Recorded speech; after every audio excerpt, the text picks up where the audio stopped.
माननीय खासदार श्री प्रतापराव चिखलीकर यांच्या प्रचारार्थ संस्कृती संवर्धन मंडळचे चेअरमॅन श्री प्रमोदजी देशमुख साहेब यांच्यासोबत मधुजी गिरगावकर यांनी आजानी डोणगाव खुर्द बामणी जिगला या गावात बैठका घेतल्या।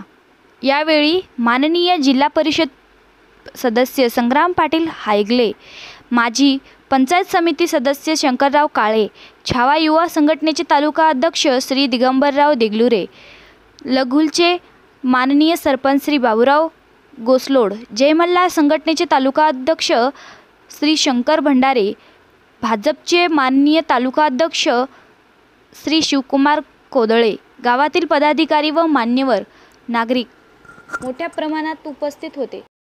वारणेचा वाघ या लाईव्ह चॅनलला लाईक, कमेंट, शेअर, सबस्क्राईब करा।